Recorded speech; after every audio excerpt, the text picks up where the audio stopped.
Bismillahirrahmanirrahim. Assalamualaikum warahmatullahi wabarakatuh. Bertemu dengan saya Rian Hidayat, Guru PAI Agama Islam Semesta Semarang.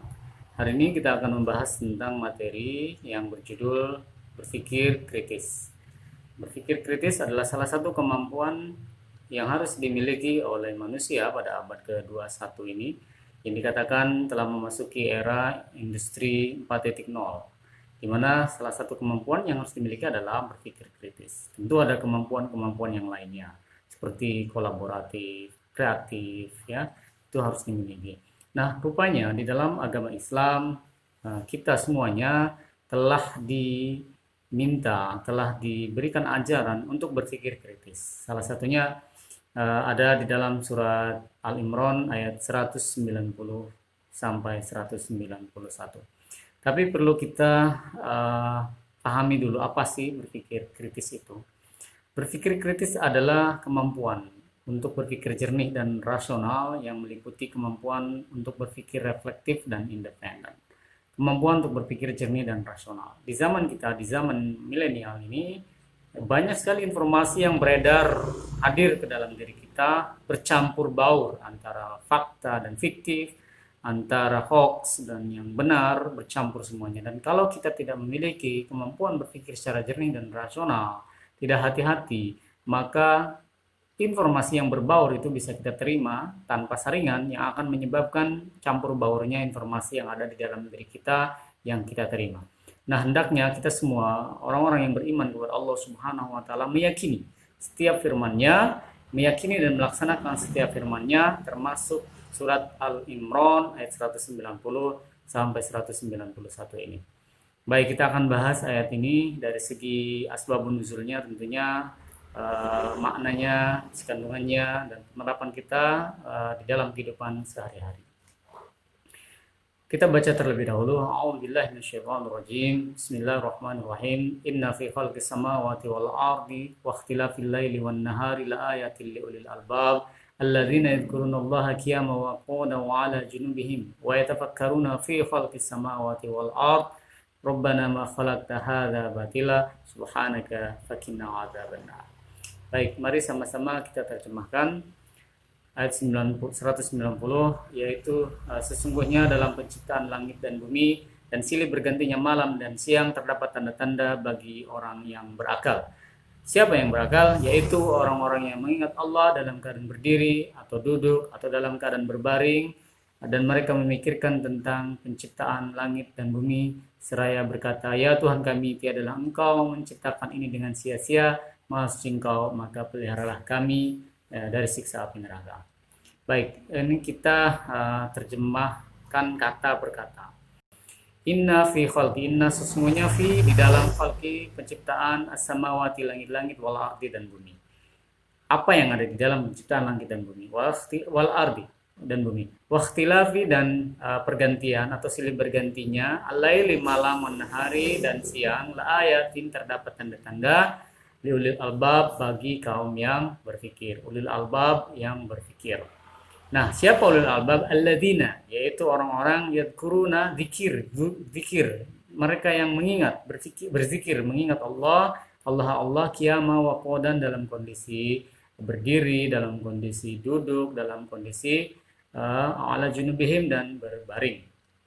Ciri pertama ulul albab tadi, yadkurunallaha, dia mengingat Allah dalam kondisi berdiri, duduk, berbaring, artinya dalam kondisi apapun lisannya berzikir kepada Allah. Dia mengingat Allah ketika dia melihat burung, dia berzikir kepada Allah, itu adalah burung ciptaan Allah. Ketika dia melihat lalat, ada hikmah di dalam penciptaan lalat, dia yang diingat adalah Allah Subhanahu wa taala. Ketika dia melihat mata, yang dia lihat adalah bagaimana Allah menciptakan mata, di situ ada unsur Allah Subhanahu wa taala. Dalam kondisi apapun yang dia lihat, yang dia ingat adalah Allah Subhanahu wa taala. Bahkan kecanggihan teknologi apapun saat ini, yang dia lihat adalah anugerah dari Allah Subhanahu wa taala. Jadi yang dia ingat adalah Allah. Itu ciri pertama ulul albab. Kemudian yang kedua, wa yatafakkarun, dan mereka berfikir. Wa yatafakkaruna, dan mereka memikirkan fi khalqis samawati wal ardi, dalam penciptaan langit dan bumi. Penciptaan langit dan bumi, silih bergantinya malam, turunnya hujan, kapal yang berlayar di atas lautan, semuanya dipikirkan. Itu semuanya menjadikan salah satu ciri ulul albab. berpikir. Lalu setelah dia berpikir, dia kemudian bertanya, Rabbana, ya Tuhan kami, ma khalaqta hadza batila. Tidaklah engkau, dia membuat pernyataan, tidaklah engkau menciptakan semuanya ini sia-sia. Tidak ada yang sia-sia dari penciptaan apapun di dalam dunia ini. Kalau kita melatih, tentunya ada banyak sekali yang akan kita lakukan. Ya, Subhanaka fakina adzabannar, maha suci Engkau Allah, maha suci Engkau, lindungilah kami dari siksa api neraka. Nah, tajwidnya ini kita bahas nanti saja ya. Tajwid di dalam ayat ini kita bisa bahas nanti di bagian tajwid, ada materi tajwid nanti. Kita skip aja untuk yang ini. Kemudian asbabun nuzul. Asbabun nuzul itu adalah sebab-sebab turunnya. Jadi ada ayat yang memiliki sebab turunnya dan ada ayat yang tidak memiliki sebab turun, langsung turun begitu saja kepada Rasulullah. Tapi ada beberapa ayat yang memiliki asbabun nuzul. Salah satunya adalah surat ini. At-Tabarani dan Ibnu Abi Hatim meriwayatkan bahwa Ibnu Abbas radhiyallahu anhu mengatakan bahwa orang-orang Quraisy mendatangi kaum Yahudi. Jadi di Madinah itu kan hidup berkumpul ya, orang-orang Yahudi, orang-orang Nasrani, semuanya hidup dalam lingkungan hidup bersama. Nah, orang-orang Quraisy datang kepada Yahudi dan mereka bertanya, bukti kebenaran apa yang dibawa oleh Musa kepadamu? Kaum Yahudi menjawab, tongkatnya dan tangannya mampu bersinar bagi yang memandangnya. Mereka mendatangi kaum Quraisy, mendatangi Nasrani, dan bukti apa yang dibawa oleh Isa?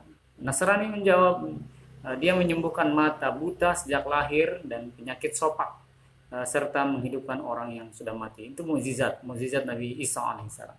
Kemudian mereka mendatangi Rasulullah Muhammad SAW dan berkata, mintalah dan dari Tuhanmu agar Bukit Safa itu menjadi emas. Ini menantang mukjizat dari Rasulullah SAW.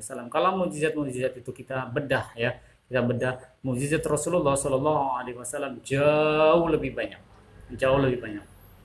Bisa mengacu kepada kitab yang dikarang oleh Syekh Bediüzzaman Said Nursi, judulnya Al-Maktubat. Di dalamnya cahaya ke-19 ada banyak sekali mukjizat Rasulullah SAW dicantumkan. Bahkan terkait dengan menyembuhkan pun Rasulullah menyembuhkan. Misalkan Ali bin Abi Thalib radhiyallahu anhu, matanya pernah sakit ketika menjelang perang. Rasulullah hanya dengan menempelkan lidahnya, lalu kemudian dia menjadi sembuh. Tidak ada baterai. Nah, ini ayat ini mengajak kita untuk memikirkan langit dan bumi tentang kejadiannya. Hal-hal yang menakjubkan lebih daripada sekedar apa yang Allah Subhanahu wa taala anugerahkan sebelumnya, karena apa yang dianugerahkan kepada Rasulullah tentu jauh lebih banyak.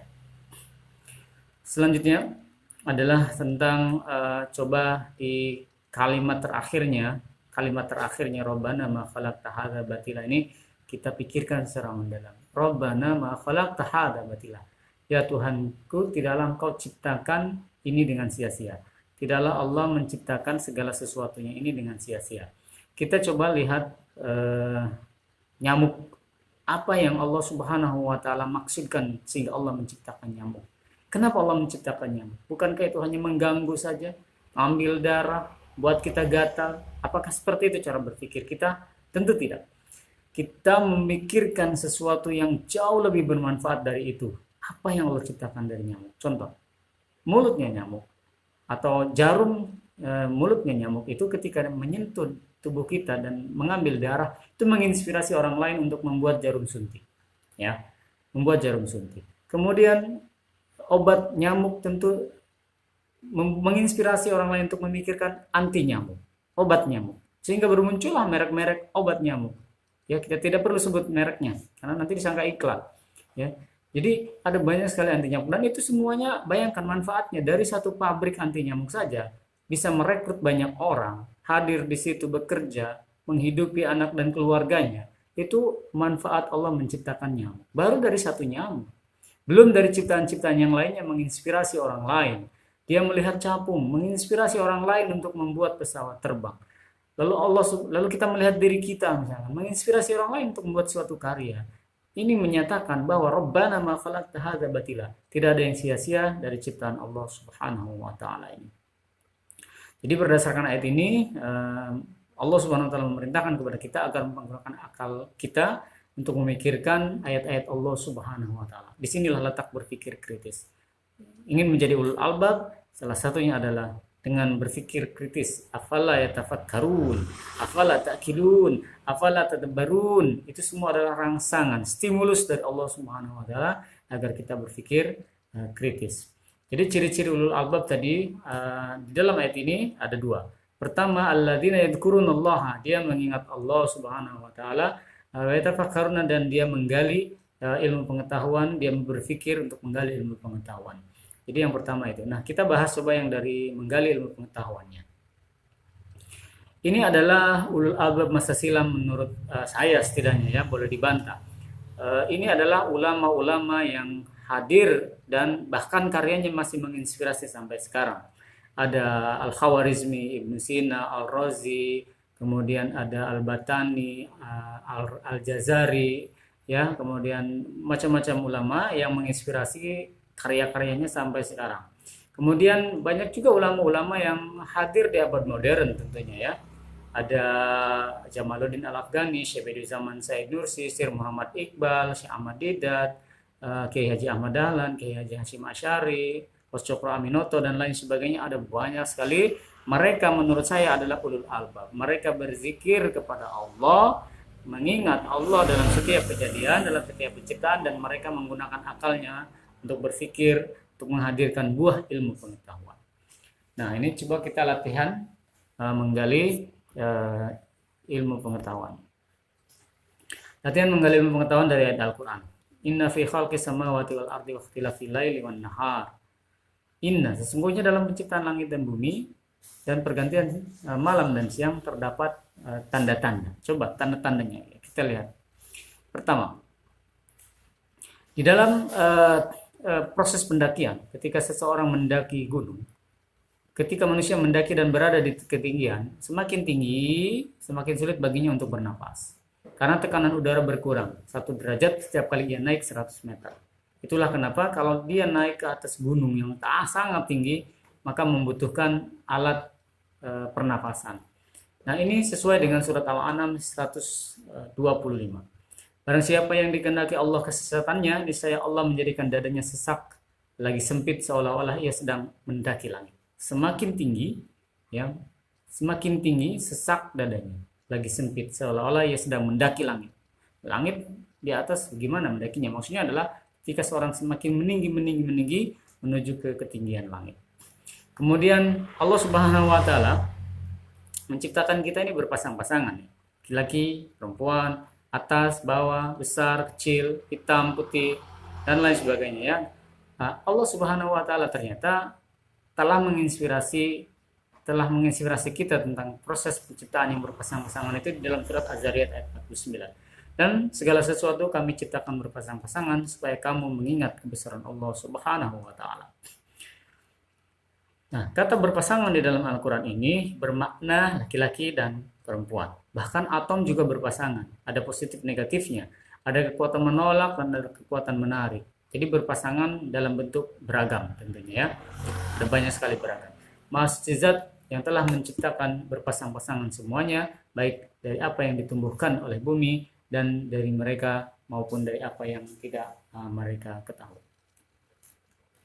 Kemudian tentang proses penciptaan. Handphone yang kita pegang, yang kita gunakan, ya, semakin canggih. Nah, tentu ada pembuatnya, kan. HP yang kita pegang nggak mungkin hadir dengan sendirinya, tiba-tiba ada di depan kita, kan nggak mungkin. Kita beli atau setidaknya dikasih, tapi kan pasti ada pembuatnya, ada yang membuatnya. Nah, coba kita pikirkan ini, analogi ini dengan alam semesta. Alam semesta ini apakah hadir dengan sendirinya? HP yang sederhana itu pun ada pembuatnya, meja ada pembuatnya, mouse ada pembuatnya, baju yang kita pakai, peci yang kita pakai, ya, pointer yang kita pakai, itu semuanya ada pembuatnya. Alam semesta ini hadir pasti ada pembuatnya. Itu sudah seharusnya menjadi bukti yang kuat tentang penciptaan, ya. Jadi tentang teori penciptaan ini yang paling bisa diterima di zaman ini adalah teori Big Bang, bahwa yang menyatakan alam semesta tercipta ini dari satu ledakan yang besar, lalu kemudian muncul tata surya, muncul galaksi dan sebagainya. Ini sesuai dengan surat Al-Anbiya ayat 30. Dan apakah orang-orang yang kafir tidak mengetahui bahwasanya langit dan bumi itu keduanya dahulu adalah sesuatu yang padu, kemudian kami pisahkan antara keduanya. Dan dari air kami jadikan segala sesuatu, maka mengapa mereka tiada juga beriman? Oke, ini part 1 dari berpikir kritis. Saya coba akan buatkan part 2, karena kalau part 1 dan part 2 ini digabung terlalu panjang, ini sudah hampir 16 menitan. Jadi kita sudahi saja untuk proses penggalian ayat Al-Quran agar kita benar-benar mampu berpikir secara kritis dari apa yang sudah Allah ciptakan. Ini kita baru 2 contoh, dan kita akan lanjutkan di materi yang selanjutnya. Semoga bermanfaat. Terima kasih. Assalamualaikum warahmatullahi wabarakatuh.